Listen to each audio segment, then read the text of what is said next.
Once upon a time, and not so long ago, and not so far away, Rami Elhanan, an Israeli, a Jew, a graphic artist, husband of Nurit, father of Alik and Guy and Yigal, father too of the late Smadar, traveled on his motorbike from the suburbs of Jerusalem to the Kremazin monastery in the mainly Christian town of Beit Jala, near Bethlehem, in the Judean hills, to meet with Bassam Aramin, a Palestinian, a Muslim, a former prisoner, an activist born near Hebron, husband of Salwa, father of Arab and Arin and Muhammad and Ahmed and Iba, father too of the late Abir, 10 years old, shot dead by an unnamed Israeli border guard in East Jerusalem, almost a decade after Rami's daughter Smadar,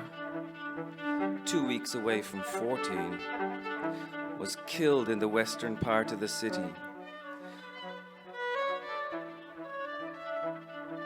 by 3 Palestinian suicide bombers, Bashar Sawala, Youssef Shuli, and Tawfiq Yassin. From the village of Asariya al-Shamalir near Nablus in the West Bank, a place of intrigue to the listeners gathered in the red brick monastery, perched on the hillside, in the mountains of the beloved, by the terraced vineyard, in the shadow of the wall, having come from as far apart as Belfast and Kyushu, Paris and North Carolina, Santiago and Brooklyn, Copenhagen and Terezin, on an ordinary day at the end of October, foggy, tinged with cold, to listen to the stories of Bassam and Rami and to find within their stories another story, a song of songs, discovering themselves, you and me, in the stone-tiled chapel where we sit for hours, eager, hopeless, buoyed, confused, cynical, complicit, silent, our memories imploding, our synapses skipping, in the gathering dark, remembering while listening all of those stories that are yet to be told.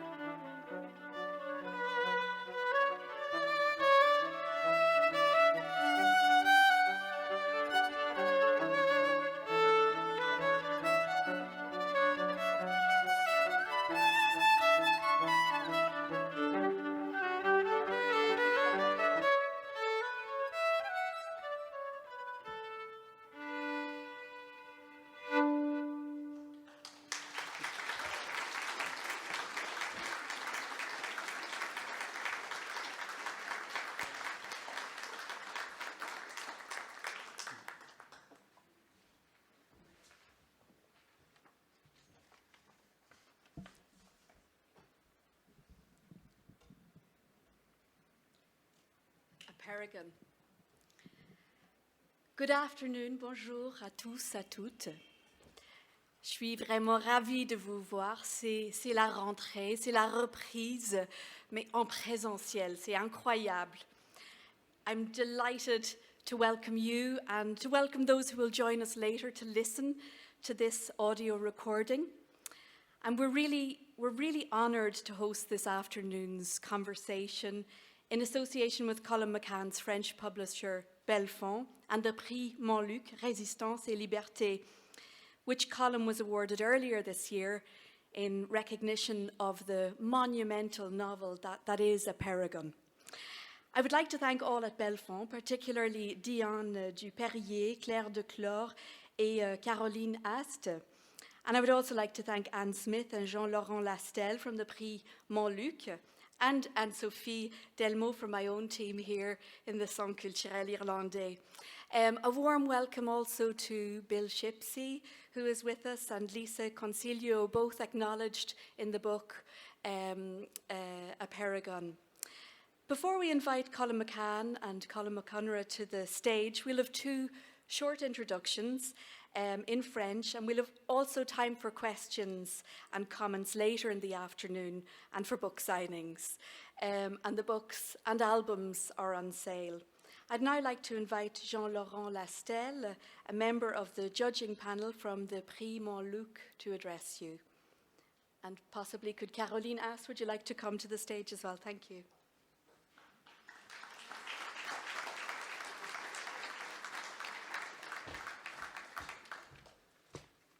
Bonjour à tous. Bonjour. Quelques mots pour présenter le prix Montluc. Merci infiniment au Centre culturel irlandais. Merci beaucoup, centre prestigieux de notre imaginaire esthétique parisien. Et merci de nous accueillir ici. Le prix Montluc pour accueillir son lauréat 2021, Colum Mac Con, que vous connaissez tous, pour l'écriture de son roman Apeirogon. Alors, qu'est-ce que ce prix ? On ne présente pas le prix Goncourt, mais on présente encore le prix Montluc. C'est un prix qui monte. Il est né d'une idée du préfet de Lyon de l'époque, d'il y a quelques années, qui s'appelle Jean-François Carinco, qui est encore président du prix aujourd'hui. Et c'est la rencontre entre l'âme d'un lieu, la prison Montluc, et l'amour du langage d'un haut fonctionnaire, tout simplement. Le lieu, c'est la prison Montluc, dans le 3e arrondissement de Lyon. C'est une prison militaire, peut-être certains l'ont déjà rencontrée ou bien dans leur expérience familiale, cela arrive, ou bien dans la lecture d'ouvrages sur la Seconde Guerre mondiale. C'est une prison militaire construite en 1921 sur les glaciers du fort Montluc à Lyon, et elle est particulièrement célèbre pour son rôle de lieu de détention pendant la Seconde Guerre mondiale. Plus de 9000 personnes ont connu le martyre de l'enfermement, de la souffrance, de l'effroi entre 1943 et 1944 dans ces cellules qui sont intactes, que vous pouvez visiter. Parmi ces prisonniers, il y a Jean Moulin, il y a Marc Bloch, il y a les célèbres enfants d'Isieux emmenés à la prison Montluc avant d'être déportés vers Drancy puis vers les camps d'extermination. Et entre avril 1944 et août 1944, 700 internés de cette prison ont été exécutés dans 33 lieux différents.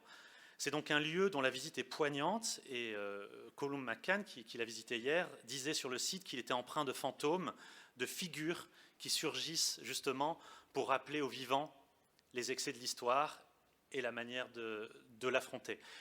Alors le prix essaye humblement de décorer un ouvrage digne de cette mémoire.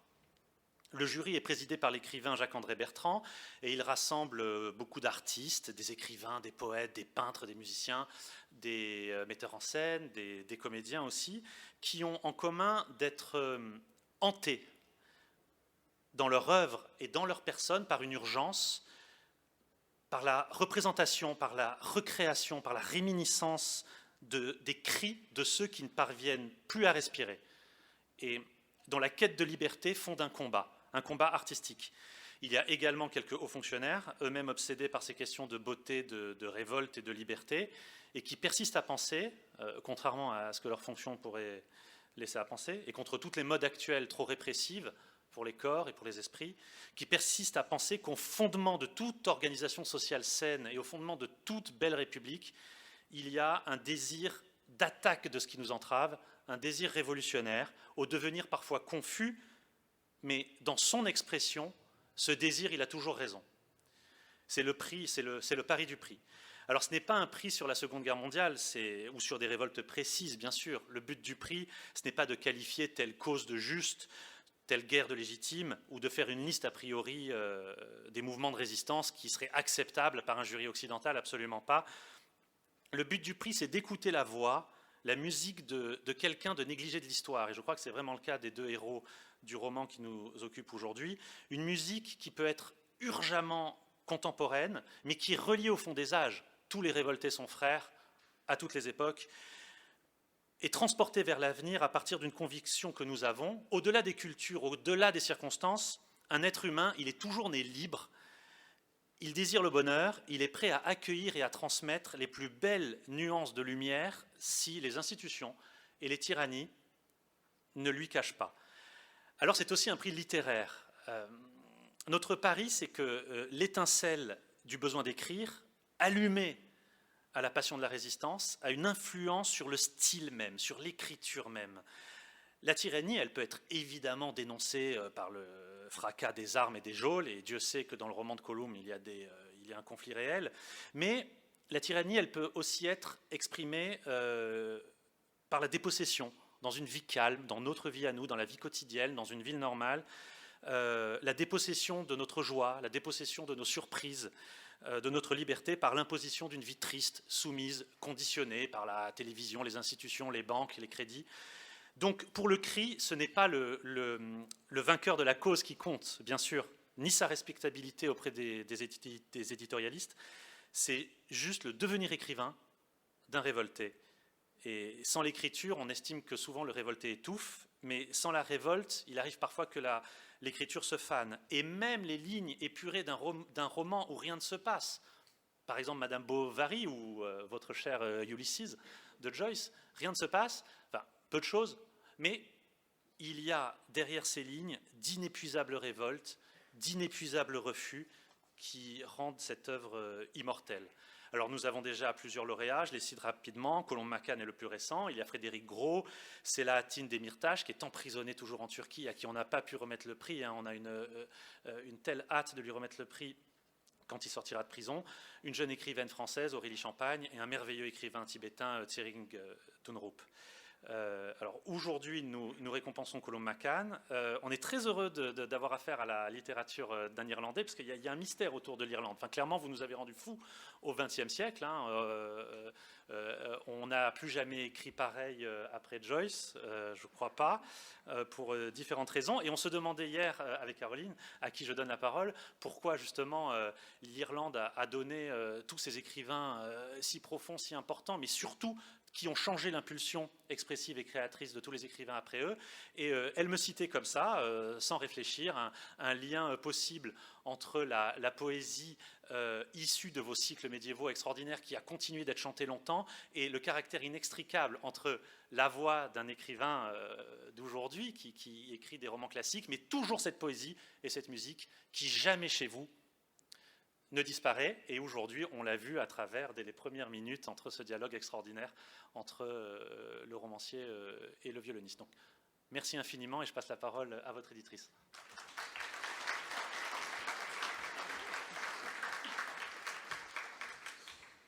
Bonjour, je vais avoir un peu de mal à passer après le discours aussi brillant de Jean-Laurent, mais je voulais juste vous dire à quel point on était heureuse et fière chez Belfond de voir Colum en vrai depuis tellement longtemps, de vous voir, de pouvoir faire enfin des rencontres et des discussions et parler surtout de ce livre qui a quelque chose d'assez magique. On se disait à chaque fois qu'il provoque des réactions je sais pas, très très très émotionnel, et c'est vraiment, ça fait du bien.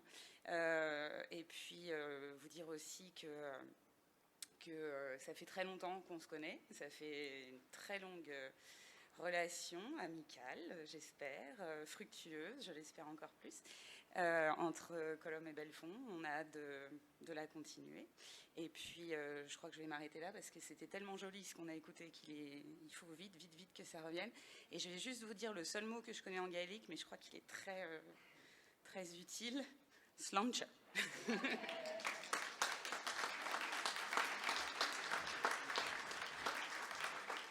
Many thanks, Caroline et Jean-Laurent.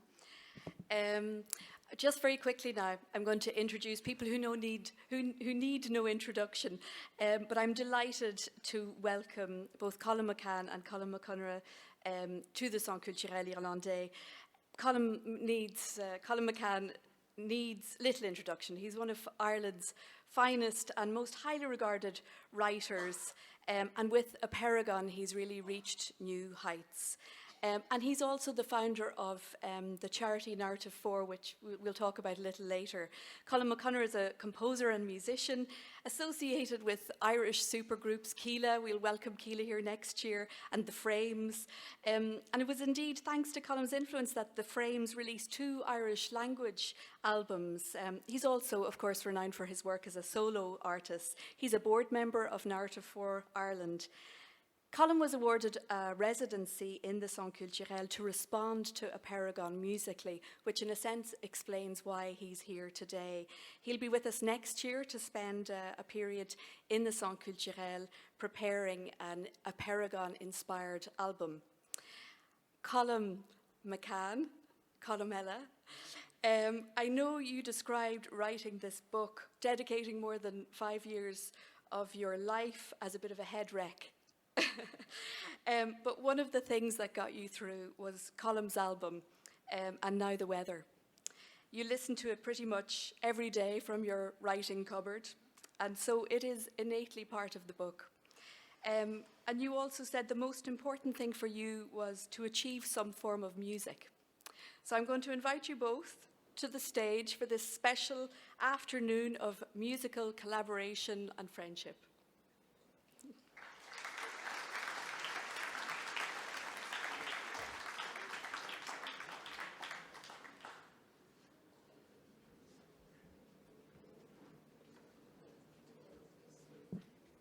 I get the wine, you don't? The which? The wine. He We'll all get creates the wine. We'll all get the wine eventually. Where's my book gone?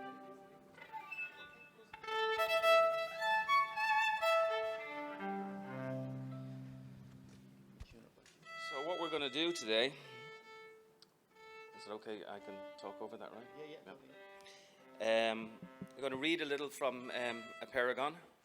We're going to tell you a story or two about how we know each other, and then we're going to chat, and Nora is going to join us again on stage.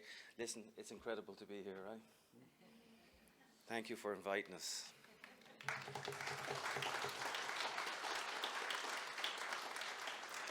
I haven't done anything in about a year and a half with a live audience. It's all been on Zoom. So to do this here today, especially with one of my best friends and my absolute favorite musician in the world, collaborator and poet and soulmate in many ways, it's just an honor. So we're going to begin with a reading that sort of concentrates a little on one of the characters, Rami Elhanan, and then we're going to take a little musical break, and then we're going to concentrate a little on Bassam Aramin. One is Israeli, one is Palestinian. They don't like even that delineation, and they are friends. They are men who learn to turn their grief and harness the power of their grief and to turn it into something so much more powerful, something aligned with music. The story is told in 1001 different cantos. I'm going to read to you from starting at canto number 81 and go to canto number 88 to begin with.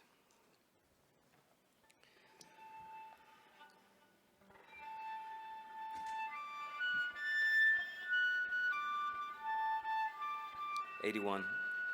Being with you and not being with you is the only way I have to measure time. 82. Sivan Zarka, 14 years old, was blown into the air alongside Smadar.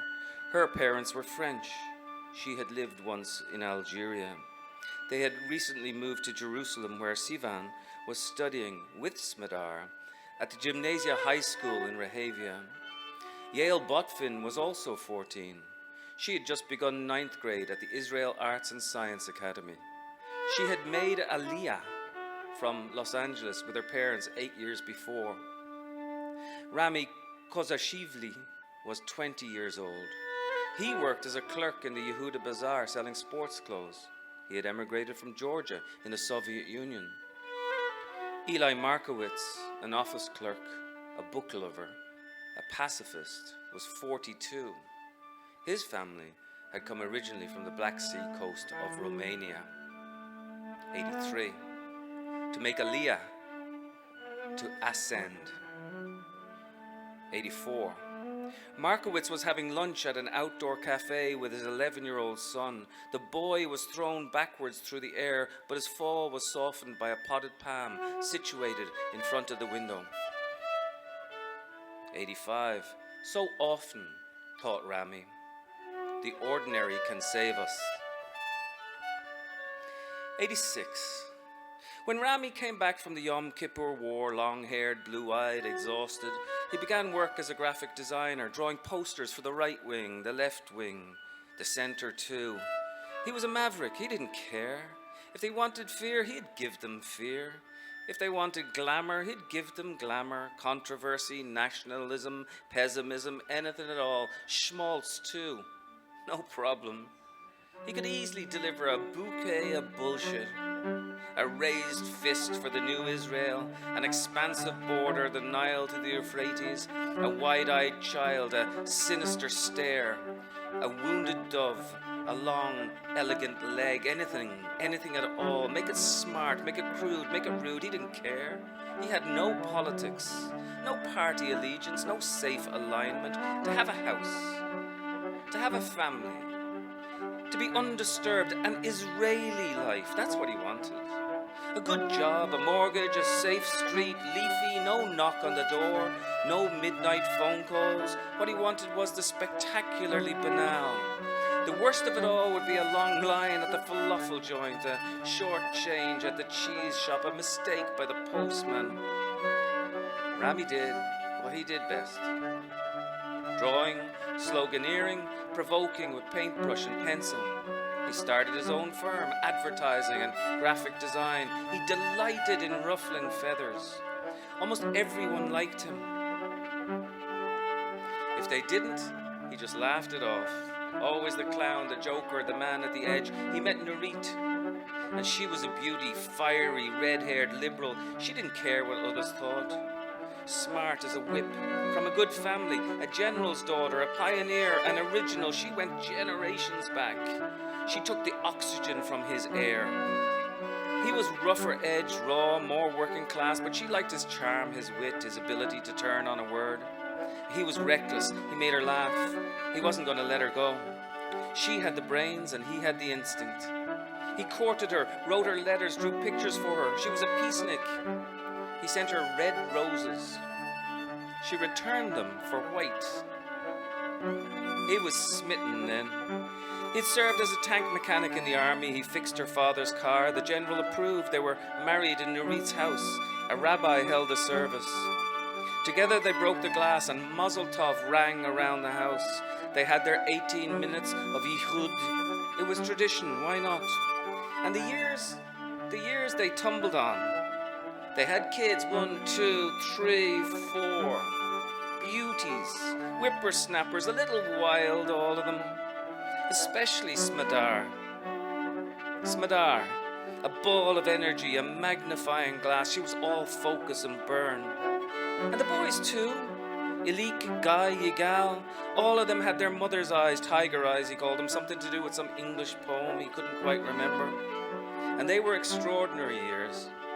Rami was sharp, he was witty, a little sardonic when he needed to be. He knew politicians, artists, journalists. He got invited to parties in Jerusalem, Tel Aviv, Haifa. He played the jester. He developed a taste for motorbikes, bought himself a leather jacket, came home bearing colourful dresses and scarves as presents for Nurit. And she laughed at his poor taste and she kissed him. She let her hair fall. At parties, he could hear her talking to her professor friends. Occupation this, occupation that. Ah, my wife, the liberal, the beauty. She wrote articles she didn't hold back. She said what she wanted. It thrilled him. She brought him to the edge. His lungs were bursting. There were more wars, yes, but there always were wars, weren't there? This was Israel, after all. There'd always be another war. This was the price the people had to pay, and somehow he was able to slide through it all, one eye open, both of them closed. Vigilance. That was the word, vigilance. He knew the routines, even if he didn't like them. Watch for the dark face on the buses. Always know where the exit is. If the Arab bus is beside you in the traffic, pray for the right light to be green. measure the roll of the accent, look out for the shirts and the tracksuits, flick a quick look for dust on the shoes, and he wasn't prejudiced. He was just like everyone else, he said. He was logical, he was practical. He simply wanted to be tranquil, to be undisturbed. He read the papers, he said, in order to ignore the news. It was the only way to get by. He didn't want to be pinned down. He wanted to maintain his freedom. He could argue anyone at any time into any corner. He was Israeli after all. He would argue against himself if he need be. It was all about appetite. He developed a double chin. He filled out his shirt fronts. He didn't fly flags, but like everyone else, he stood stock still every Memorial Day. His work sustained him. He was doing well. His fees were large. He doubled them, tripled them. The more he charged, the more work he got. And he was surprised when he won awards. Silver decanters, cut glass bowls, trophies. They lined the shelves of the house, and half the billboards of Jerusalem were designed by him. The phone didn't stop ringing. The kids grew, and the boys were full of pep. Smedar was a pistol, a firecracker. She loved to run around the house. She danced on the table. She cartwheeled in the garden. She skinned her knees. She knocked a tooth out. It was girl stuff, and time sauntered on. High school diplomas, theatre, and then came military service. Nurit didn't want the boys to go, but Elik, the oldest, went anyway, shined his shoes and twirled his beret on his finger. It was the done thing. To refuse to serve was to isolate. To isolate was un-Israeli.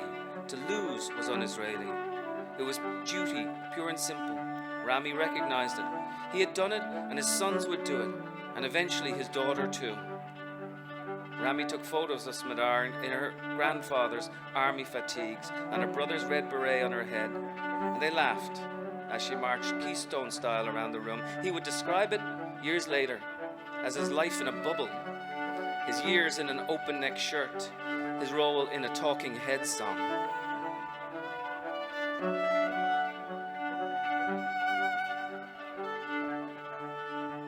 The sound of the rollers on the cold metal tray, the slide of the plastic shoe covers on the shiny tiled floor, the soft hiss of the refrigerator door sealing behind them, and the morgue then, the morgue, silent as Rami walked through.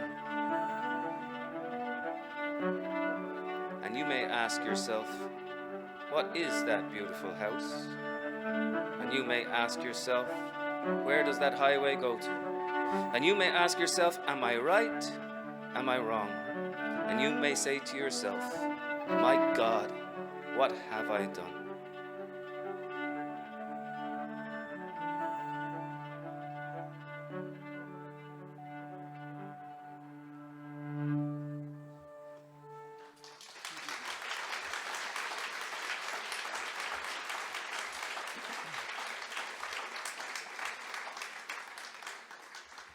Anish on Aimshire. It's hot today, right? That album, he knows it. He's heard me say it 100 times, but I think it's really important. It sustained me, and I listened to it day after day after day while writing this book. And yes, the music became part of the book. It was beautifully said by Nora. Thank you. So we met not like almost to the day, Electric Picnic. A few years ago, and became fast friends. And one of the things then that we did is we got a chance to go with Narrative 4 to Israel and Palestine together in November 2019. On scale, Masha the Hole. On scale. Well, firstly, hello everybody. It's a strange dream to be here, strange, beautiful dream to be playing in front of human beings. So in 2019, in November, it seems like 5 years ago now, myself and Colum went on a trip to the Holy Land with a group called Narrative 4, and we had, because of our unique privileged position of international passports, we kind of, and the wonderful people who we met there, who were our guides, they just kind of, barriers dissolved for us or didn't exist for us at all. So we had a unique and access to the country. And yeah. So we were in Jerusalem, and then myself and Colum were going out to this refugee camp in Bethlehem, the Ida refugee camp. And instead of taking the looping roads around, which were the settler roads, which we didn't really want to take, we went to the checkpoint, and Colum left his fiddle in the taxi because the taxi was going to meet us and would be quicker for us going by foot through checkpoint 300 down to the Ida refugee camp. And one of the beautiful things about traveling with Colum is, like, he goes into a house or he goes into a place and he brings his fiddle and he either plays or doesn't play, but he intuits it, and it's the music of the moment. So we walk down to the refugee camp, and we go into this office with a man by the name of Abdul Fattah. And Abdul Fattah has this beautiful program called Beautiful Resistance, where he teaches young people to tell stories, to sing, to dance, and in this refugee camp, which is the most tear-gassed place on earth, just so you know. We sit in the office, and I say, I really want to introduce it to Colum. I'm really sorry, because Colum normally has his fiddle, but we left it with the taxi driver, and we'll have it later. And Abdul Fattah says, well, what did he say? Well, he said there's a violin over there in the corner, but I'm not sure what kind of shape it's in. So when you, it's like kind of showing a broken car to a mechanic. It's kind of, I had to have a look. So I opened the case, and the fiddles are kind of held together by the tension of the strings. So all of this kind of furniture on top is kind of without the strings. That all just comes away, and the bridge falls off, and the tailpiece was off. So there was just there's an exploded violin in the case, and so I just said about, as Abdel was telling us, about the life in the camp. So Abdel Fattah was talking about repair. What he was talking about was human repair. He was talking about accessing kids.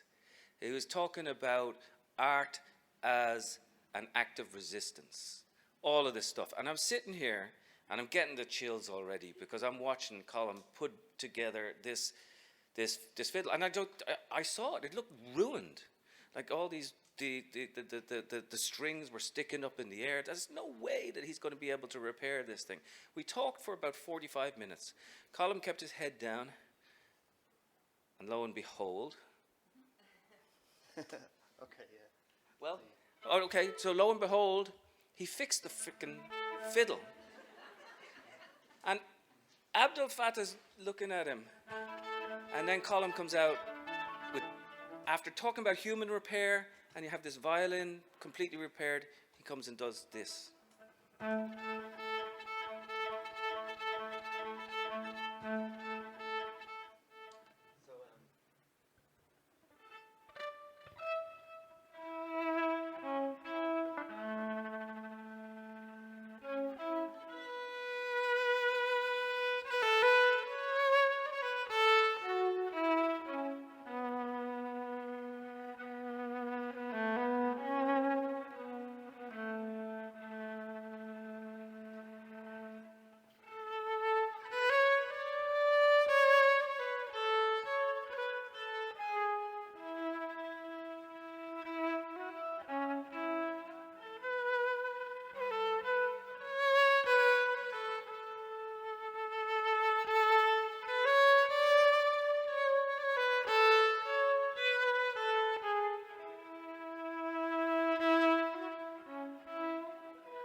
Merci. Some of you out there know what Roisin Dubh is. Colm, it was written, what is it, a 10th century song? So it's a song associated with the penal laws in Ireland, Oh, and slick, you know, okay. so the whole idea of everything needed to be in code. So so Roisin Dubh was the dark-haired rose, which was a euphemism for Ireland, and so it was one of those kind of songs that was whispered to each other in dark times in Ireland. So it seemed appropriate as a it seemed entirely appropriate to be sitting in this camp with Abdel Fattah and him telling his story, and yeah. And guess what? This fellow went ahead and sent strings to them afterwards, and they restrung the violin. And we got a note from Abdel Fattah that there's an 8-year-old Palestinian girl from the Aida refugee camp who's playing that fiddle right now. And this is how stories operate in the world. But that's a hard place to come from. You hear stories there. And so the next piece I'm going to read to you from is a little bit about Bassam Aramin, who grew up in Hebron.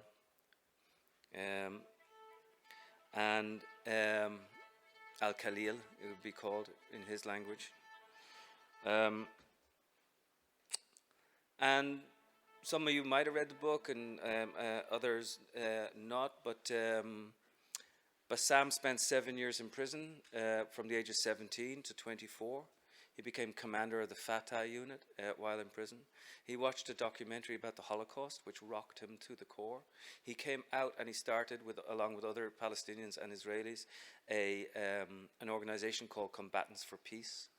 And 2 years after, you can't write this stuff. I mean, this is reality coming in. And yes, this is a novel, but 2 years after he started Combatants for Peace, his 10-year-old daughter, Abir, got a rubber bullet in the back of her head, and she died. And he then met Rami, and they became the best of friends. And then they started traveling around the world, telling their stories, because they believe, as I believe, that stories are a great democracy, and stories can help us repair. And we sort of fill up the lungs of the world by telling one another stories.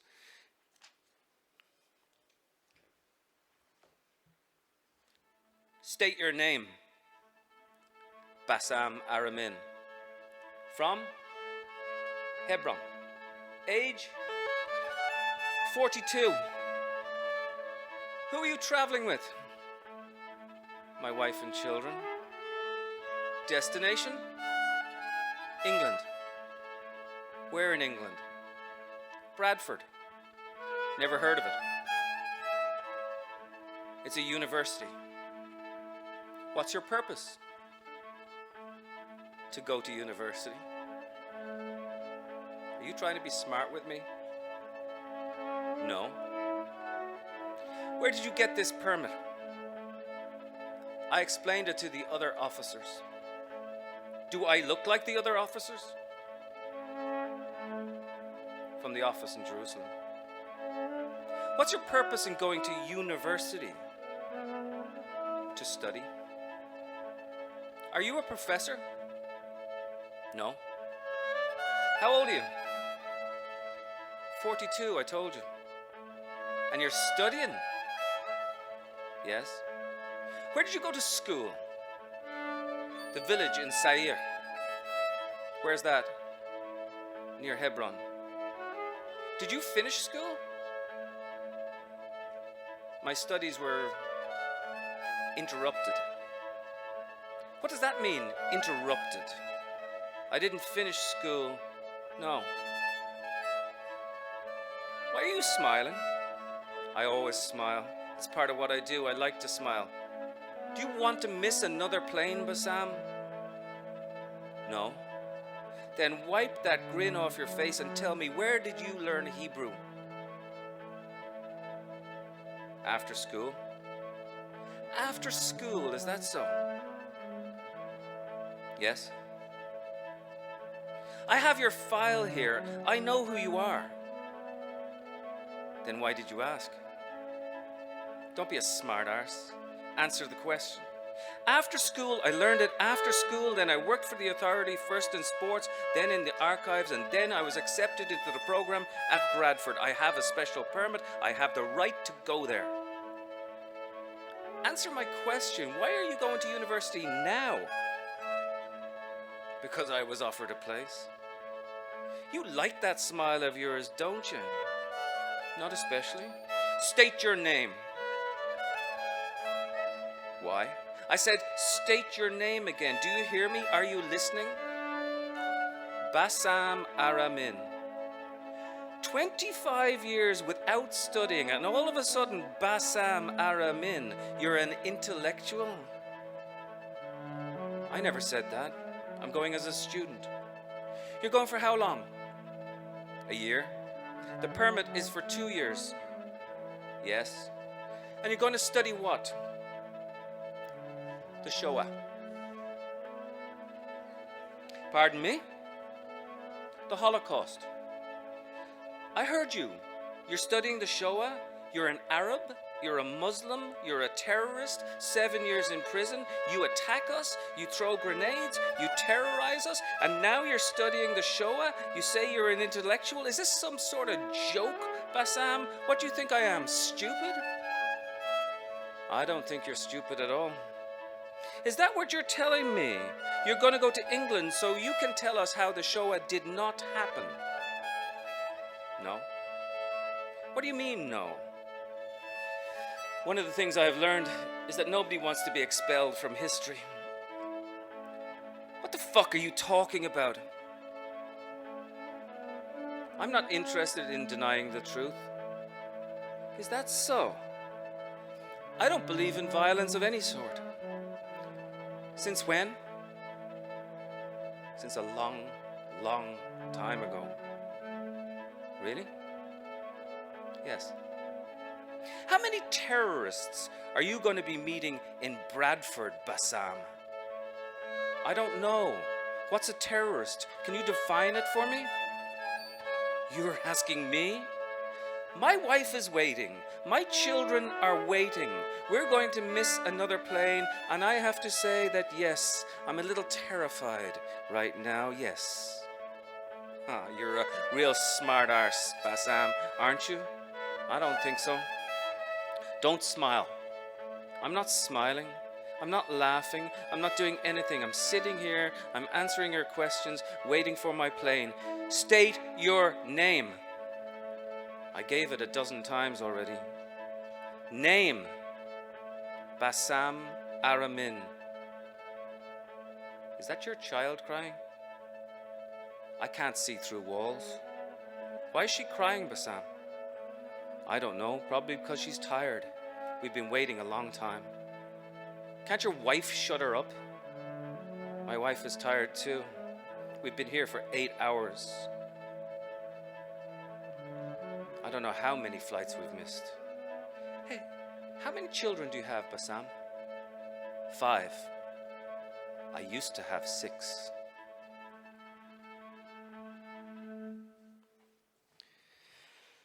Thank you.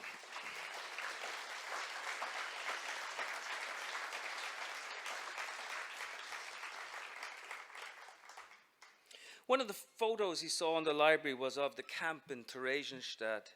It showed a young man in a tuxedo and a white bow tie in front of a music stand, putting rosin on a violin bow, staring straight at the camera, about to play.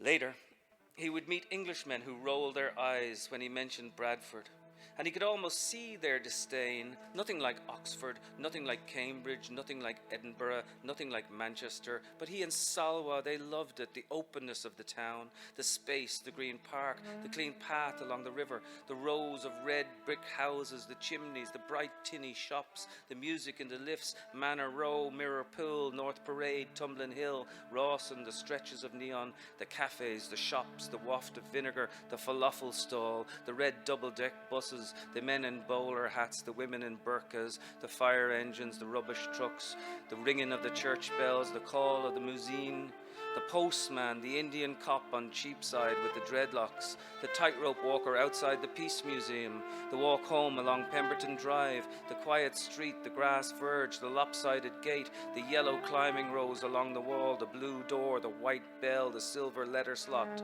the hat stand, the creaking stairs, 5 bedrooms, their own bedroom looking out to a small patch of garden, the ticking of radiators, the kids allowed out in the afternoon to the park without worry, watching them run along the water, ripping bread to feed the ducks, the surprise of it all.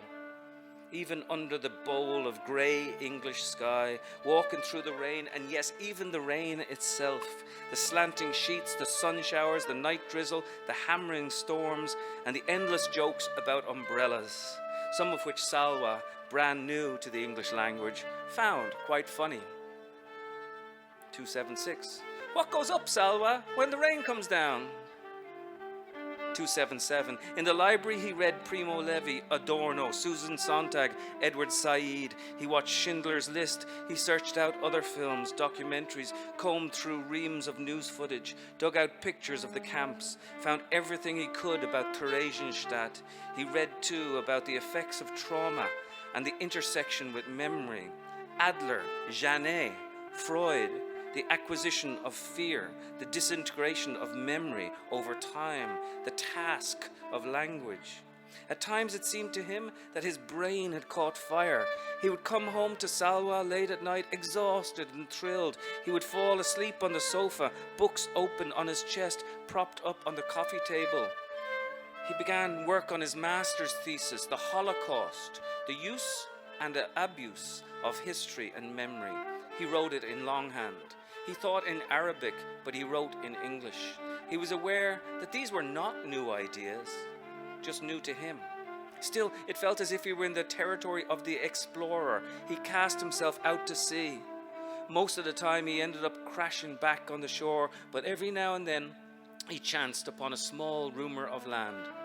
Still, when he tried to find purchase, the land disappeared before his eyes. This was the true terror, he thought.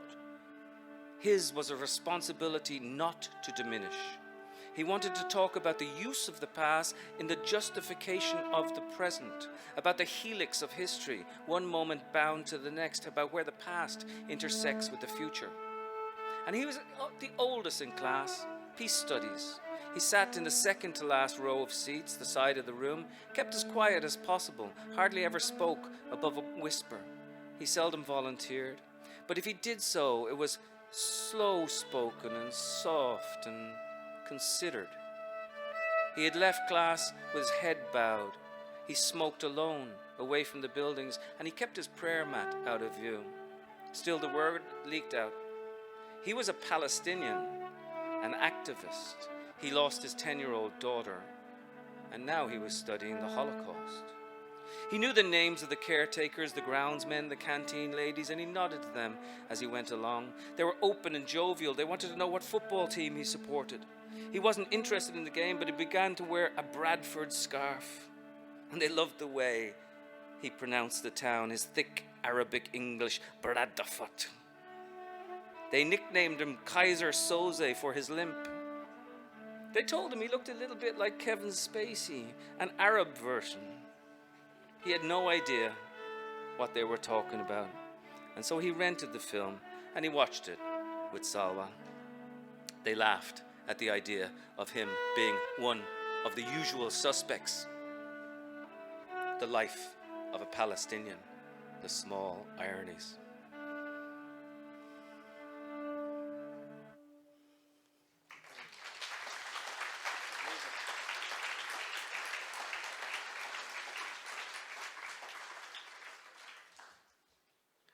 So, thank you.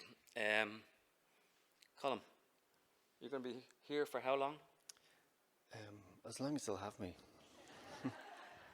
Well, for a month, but maybe over the course of 2 visits or something. Do you think the ghosts will speak to you? Stop speaking to me. No, it's an incredible. I think I feel this. I've played a concert here before a couple of years ago, and it feels like a very ancient place, and obviously it's a very old connection with Ireland, and through all our different shades of history that we've had in the past couple of centuries. So it feels so lovely to be here with artists, and to have. We sat up late into the night last night and had extraordinary conversations with people we just met, and it was great. It was everything that Paris should be. Yeah, and so you're going to do some work, and you're going to sort of feel from the book. I mean, Colum, if ever I met a human tuning fork, it's Colum. He seems to hear all the music of the world. And one of the things that we just sat down this morning talking about how we're going to do this today, and he just said, "Do you know that today is Smadar's anniversary?" I was blown away, absolutely blown away. And she's 24 years dead now. So, but the story lives on. And one of the ways that the story lives on is by telling the story, and that's what these two men do constantly, and they go around the world. And one of the things that I do is try to tell the story in order to capture the essence of what they do. And the book is called Apeirogon, and Apeirogon is a shape with a countably infinite number of sides. The shape keeps getting bigger, bigger, bigger, and better as I go along. People are writing poems. Our friend Darryl Burke from Louisiana is writing poems, guzzles based on Apeirogon right now. And Colum is going to make this music, and we're going to collaborate with artists all around the world, including the great Palestinian artist Emily Jasser, who invited us to her house, which is in Dar Jasser in Bethlehem, another place where you're going to go, I believe. And myself and Colum went there on our trip, and we went into the back garden, and basically what we did was we picked up tear gas canisters from the back garden, and then at one stage Colum just picks them up and he rattles them in his fingers just like this, and we taped it, and maybe that will make it in, maybe that sound will take it. But one of the great honors of my life is that he's going to be doing an album based on some of my words, and this first song. Well, do you want to tell us where it came from? Yeah. So I'd been reading an advanced copy of Apeirogon on the flight over to Israel, and so it's very much in that space. And then it was I don't know, any of you have been to Israel and Palestine, but I would fully recommend it. While respecting BDS and everything like that. But I think it's so important that we see things for ourselves rather than, eat a meal somebody else prepares for you, because there's nothing to replace that or to... So being there, and we were supposed to go to Gaza as well, but there was things kicked off there which made that a future trip. But just being there, and it's obviously you're walking through the Bible as well, as in raised as in kind of with all these stories that are just so much part of our lives growing up. So you're driving through Nazareth and stopping and visiting a refugee camp in Bethlehem, and there's barbed wire and separation barriers, and also the architecture of it is so familiar to Irish people who, like me, grew up in the 70s and 80s, albeit at a safe distance in Dublin.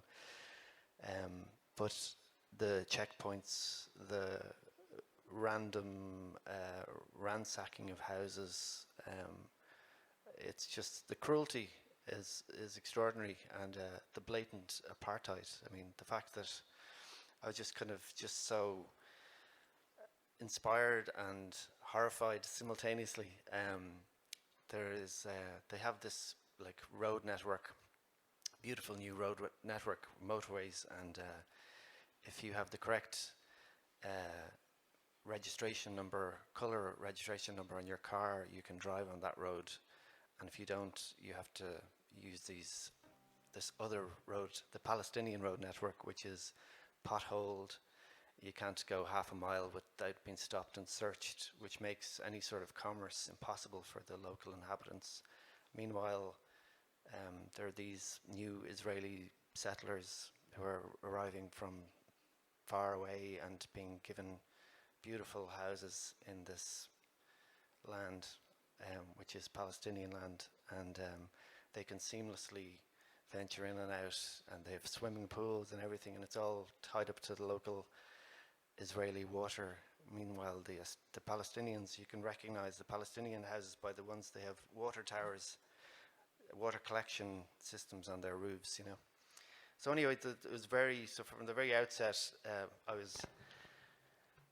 my nerves were jangling, and we went to an extraordinary place in Nablus, Tomorrow's Youth Foundation, and we met amazing people there, and Colum and Lee, another person from Narrative 4, they were going to model a story exchange, and so they went off to tell each other their stories and to listen, and so while that happened, we were set the task of learning a Palestinian dance, and I was set the task of learning the rhythm, which is it's called a dabka.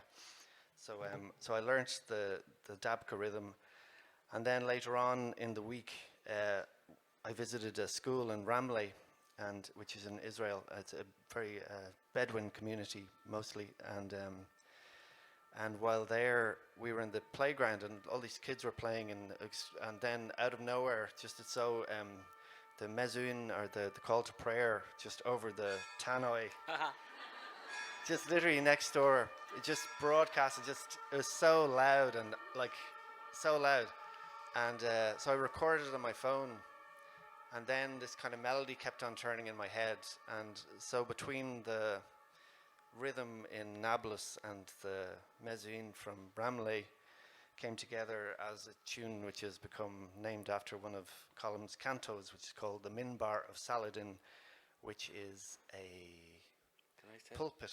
Yeah, you tell the story now. So while he's getting ready, I'll just tell you what the minbar of Saladin. I sometimes get it wrong and call it the minibar of Saladin, but it's not. It's the minbar, and the minbar is a pulpit.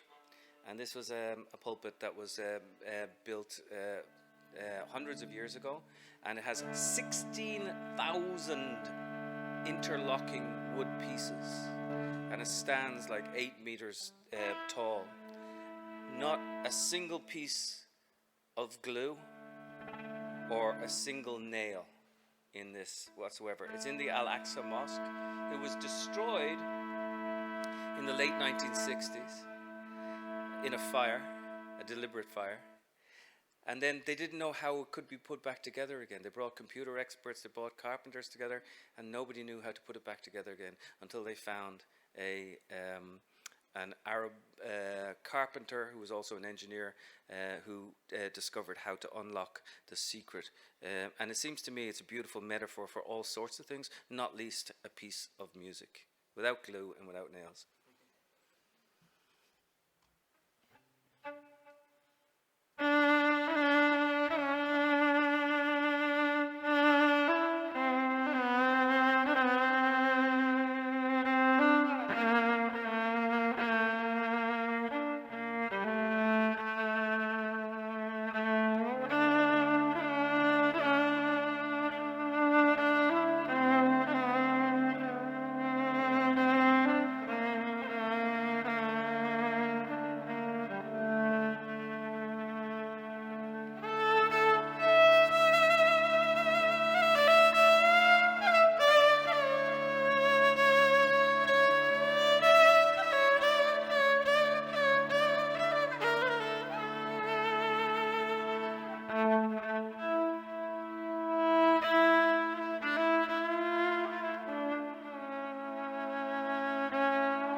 Merci beaucoup.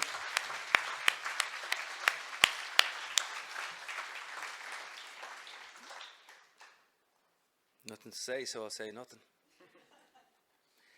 Nora, thank you for your hospitality, and thank you everybody who's involved with this incredible place for the hospitality, and to be an artist here amongst all these incredible people. It's just such an honor and a privilege. Thanks. Thank you. Thank you so much to you both. And I'm maybe going to ask one or two questions, and we're going to open it up then to anybody who'd like to ask a question.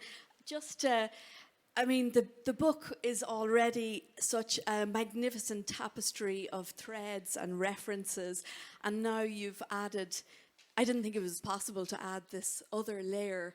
And adding music, I think it just, you know, it's already a very emotional book, and adding this extra layer is kind of blown me away altogether.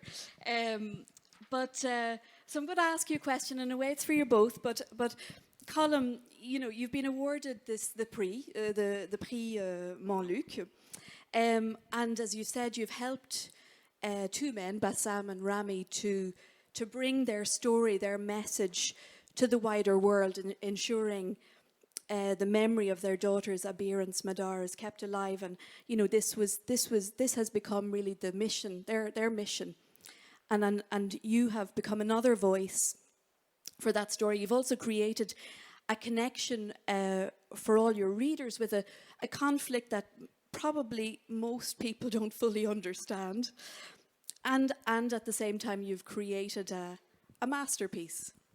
So I just want to ask you, what does the book mean to you? Like, how has the book changed you? And the same question for you, Colum, as well. How has this book, you know, how have you grown? How have you changed in writing this book?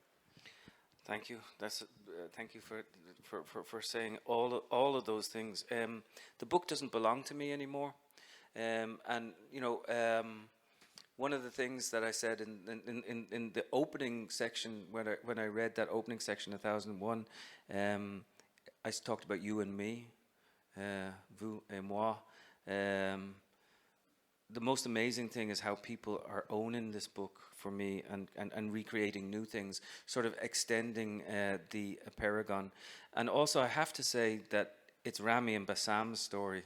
It's not my story. I salute those men. They are amongst the bravest men that I've ever come across, and they continue to tell the story because they must. And it's heartbreaking because their sons are telling the story, and now they have grandsons and granddaughters, and they don't want the grandchildren to have to tell the story.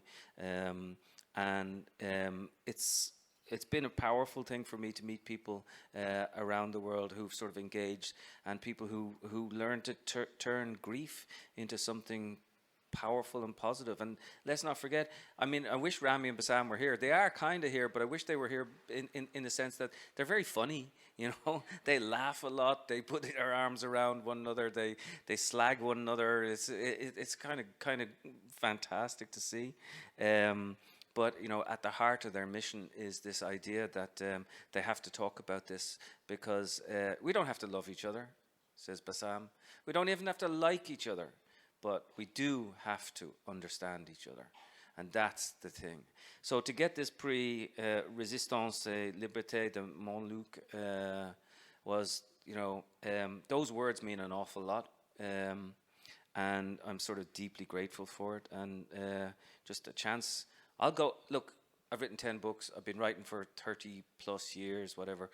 I think this is the one book that I know will live with me for a long, long time.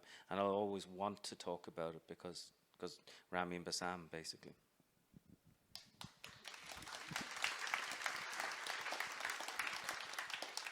I just feel fortunate to have met Colum, and who introduced me to Rami and Bassam, and to sit in a meeting of the Parent Circle, which is the organisation that both of them are involved in, which is bereaved parents from both communities who've come together to end the occupation and as their primary purpose. And I'm reminded there's one of the phrases in Colm's book. He talks about Rami on the back of his motorcycle has a sticker, and the sticker said, "This won't be over until we talk." And I think that's just at the heart of it. And unfortunately, all of the talk for the past, several decades it hasn't been a level playing field with the American side. So perhaps that will change in the future. We're lucky we have peace in Northern Ireland, but we also know it's very fragile. And I know your mother is from Northern Ireland, and you've written about Northern Ireland as well. And you've also made reference in the book to this idea that nationalists adopted the Palestinian flag and unionists the Israeli flag, and like they're all. I mean, I think the fact Apeirogon, of course, the book and the title ensures that we understand that these conflicts are extremely complex. It's not just about two sides. Right. That wasn't really a question at all. But I suppose, I know Rami has been accused of being anti-Israeli. And how can one write a book that is acceptable to everybody, to both sides, if there are two sides? It's such a good question, and there's so much we can talk about this. Listen, my mum's from Garva. I spent all of my summers in Garva when I was a kid. I know what checkpoints are. I know what it means when somebody gets on the bus and has a gun and takes you off the bus and all these things. But I'm still confused by Northern Ireland, right? Who isn't? Yeah, well, exactly. And I'm really confused also by Israel and Palestine. And I actually think that the real word that we need to, the real phrase that we need to start accepting these days is the idea of "I don't know," to acknowledge our confusion and allow us to be confused. And when we say "I don't know," we sort of invite a new sort of repair in, because we're diseased with certainty. Everyone's so frickin' certain about what they feel, and you can only come into the room if you look like me. You can only come into the room if you sound like me or if you think like me, and that's not the way that we need to operate. And this is what Rami and Bassam are trying to do. They're trying to paint a portrait of the mess. And Samuel Beckett actually said, when he was in Paris, he says, the job of the artist now is to find a form that accommodates the mess. So I wrote this book, and it's sort of a book that shatters in several different directions, but ultimately it comes back to the one thing is that we need to know each other. Like, it's very simple, but nothing is simple, especially that sort of simplicity. And you get accused of things. Bassam gets accused of things, and Rami gets accused of things, and I get accused of things, and whatever. But in the end, though, they are on the right side of history, because what they're talking about is embracing our humanity. Now, that may sound twee to some people, but I'm willing to stand up and wear my heart on my sleeve and not be the cynic in the corner at the party and say, yeah, we need to freaking well know each other. And I think that's a really brave and muscular thing to say. And we have this organization, Narrative 4. Lisa Consiglio, the CEO, is here today.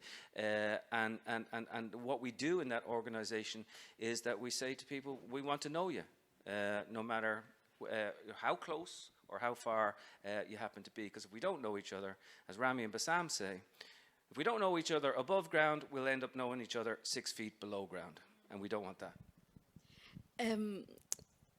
Colm, you mentioned the word cruelty as well, and there's, you certainly, Colm, you certainly highlight a lot of human cruelty in the book. But Colm, this idea of dualities, your roots are in traditional Irish music, and you've spoken about the dualities of your upbringing, and the writer Nuala O'Connor described your home as a place of naturally occurring opposites. So you have Irish and English, obviously language, you've traditional and classical music, urban and rural, old and new. And how, I'm just wondering, with that kind of creative tension, how is that going to help shape what the music you create? Well, I think if anything, kind of being growing up as an Irish speaker in an English-speaking capital city instantly connects you with how did this happen? Being an anachronistic family in a housing estate where 99% of the other families spoke a different language. And also it was a very political thing at the time, being an Irish language speaker in the 70s and the 80s. It had green connotations, and people would turn around on the bus at us talking Irish to our mother and father, and just being aware. And even there were friends we had, some of them in Keela, who whose telephone was bugged, so the special branch would be listening in on the calls. So actually from the age of I was in primary school, so I remember actually having that sort of conversation with my friend Russa and saying hello to the special branch man who was supposed to be listening as well. Did the special branch speak Irish? No, I'd say he must have, yeah.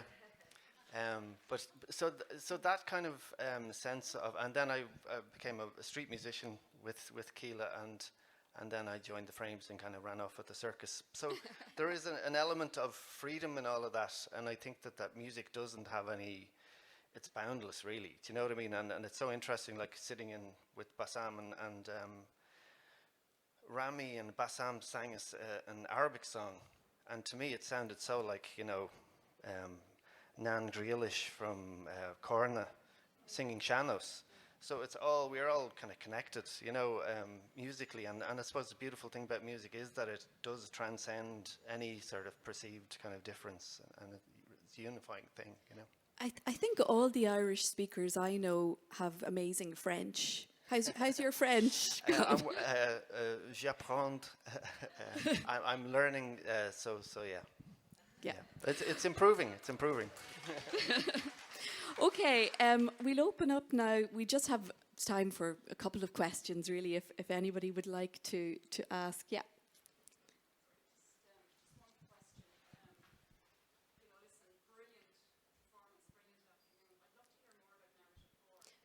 Very good. Excellent. That's a great question. One we wanted to. It's one we wanted to get at. And so the question is, we want to hear more about Narrative 4. And Narrative 4 was started 10 years ago, and we bring young people together from around the world to step into one another's shoes and to tell one another's stories. And in the process of telling one another's stories, to foster this idea of radical empathy. Then I've always believed that the ruin of the soul is to have sentiment alone. You have to have action as well. And so one of the things that we do is we try to turn that empathy into action on the ground. So we're doing projects in South Africa, we're doing projects in Nigeria, we're doing projects in Limerick, Kentucky, the Bronx, Mexico, Colombia, and all these students are sort of knitted together in this extraordinary way. I take a lot of the praise for this because I'm the one of the public faces, but really the person behind all of this is actually standing down over there with her iPhone on. She's the founder, and her name is Lisa Consiglio, so you can ask her about it later on. But it is an incredible organization. When's it going to come to France? We're figuring it out. We really, really, really want to come here, and we got to figure it out. But because there's money behind it, there's structure behind it, there's writers and musicians and all these things, and it has to be done carefully, because guess what? Stories can be dangerous too. And in the right hands they can work miracles, but in the wrong hands they can be the wrong sort of weapons as well. And we have to be very careful about how we go about something like this. But I can tell you that we bring kids together from Kentucky and the Bronx, and they think they're coming from a foreign land, and they'll never meet each other in between, and give them 5 minutes with a personal story and they just know that they're the same people, and then they begin to change things. Colum has seen it in numerous places, and so this is an organization that's very close to a lot of people's hearts, and there are tens of thousands of stories being told every year across the world, and it's just getting bigger and bigger and bigger. So thank you so much for asking about it, and please continue to ask about it.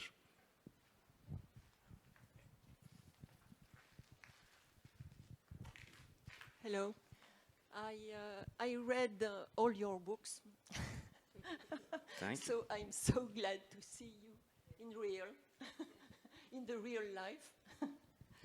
And now with Apeirogon, I read it last year, and I want to know, why did you organize the text, the writing, in cantos, and why the numbers from 0 to 100, I remember, and after on the other way. Is that something to do with music, when you were talking about, or with some poetry? Thank you for the question, and it has to do with architecture, it has to do with music, and it has to do with poetry, and it has to do with luck, and it has to do with literature, and all these different things. I will tell you this: I wanted to write a novel that the structure of which I hadn't seen before anyway, and I wanted to write it in a new way. I wanted to sort of map the internet experience that we have when we read something and we make a shotgun leap into something else. And I knew it wanted to be fractured because I was confused by Israel and Palestine. I wanted to acknowledge that confusion, and I wanted to say that confusion is okay. And so all of these things led to me thinking, I'm going to write it in 50 chapters. And then I thought, no, I'm going to write it in 100 chapters. And then I thought, no, I'm going to be really ambitious, and I'm going to try and write it in 365 chapters, one for a day. And then one day I realized Rami and Bassam were telling the stories of their daughters in order to keep the girls alive. Scheherazade, 1001 Nights. And therefore, it had to be 1001 little chapters. It was a terrifying moment to realize that I wanted to do it, because you're trying to suspend all these things.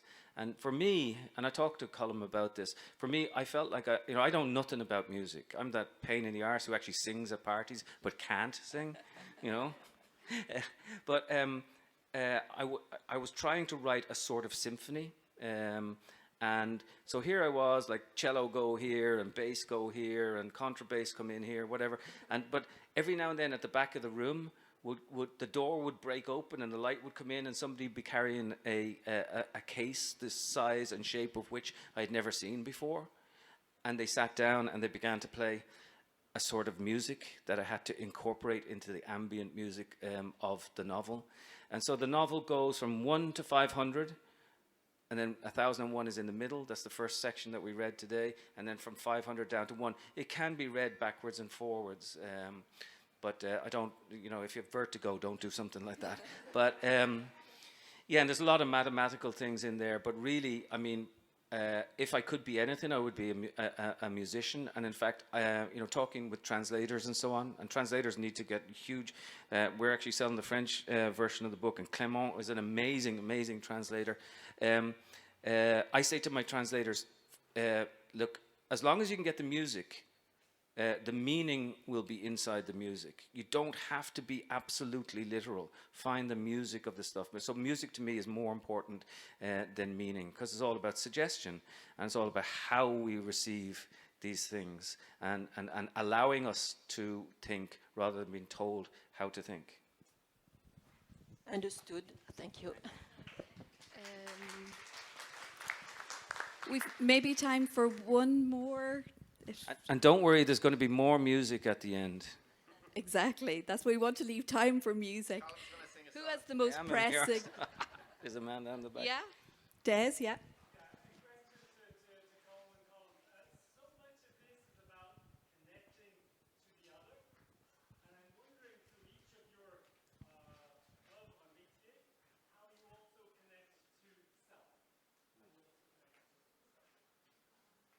Allez-vous-en.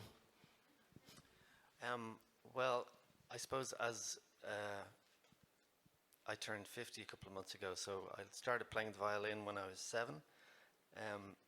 So my experience of creativity is that it's a kind of an inside job, so that rather than, obviously some people lead the way and turn up at different points, but ultimately it's kind of digging in your own basement that kind of connects you to your well water, which I think is what's so important in finding just actually a satisfying relationship with your creativity.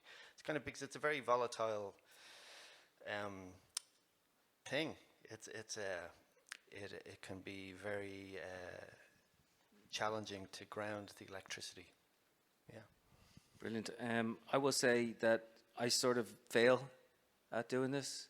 Like I wake up in the morning, and the one thing I'm happy about being a writer is I look in the mirror and say, I don't have to spend the next 24 hours with you. You know, I like imagining other characters and going in other spaces. And probably if I have something that I really need to work on, it's engaging with that sense of self and you know, and so I don't really know a good answer to the question, but I do find myself in the ongoing self of others and listening to others. And one of the things that I learned early on, I took a bicycle across the United States when I was 21 years old, and it was on the road for a year and a half, and I learned how to listen to other people. And so as valuable as being able to tell your own story is, I think, the ability to listen to someone else's. And talking about listening to someone else, we have a treat in store. And I want to just thank everybody, you in particular. Thank you, Nora, for bringing us here and having this wonderful crowd and giving us a chance to talk. And we're around a little bit. We're around with books, and if you want to chat, whatever else it happens to be. But to me, this is one of the great moments. It sort of marks the beginning of something, and I hope I'm right. You know, maybe the beginning of the end of this masking of ourselves, and you know, if there's anything that'll signal us getting out of it, it's music. So, Mr. Colm Mac Con Iomaire. So, merci beaucoup. So, merci aussi pour Patrick et Stéphane. So, oui. Bravo. Oui.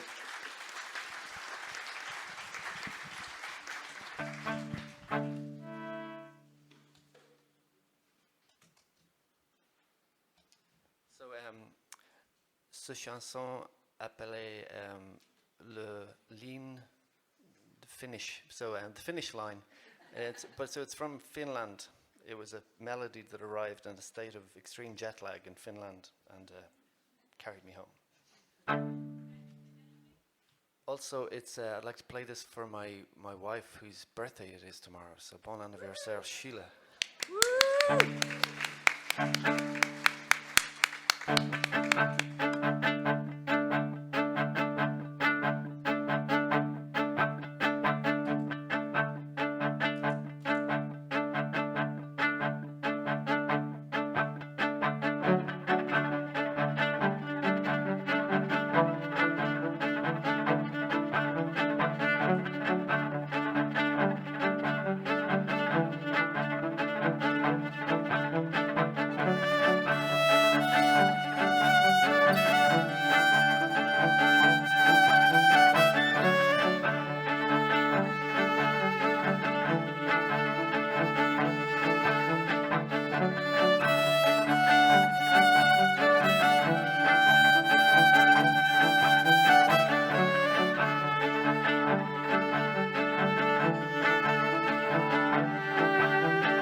Merci beaucoup.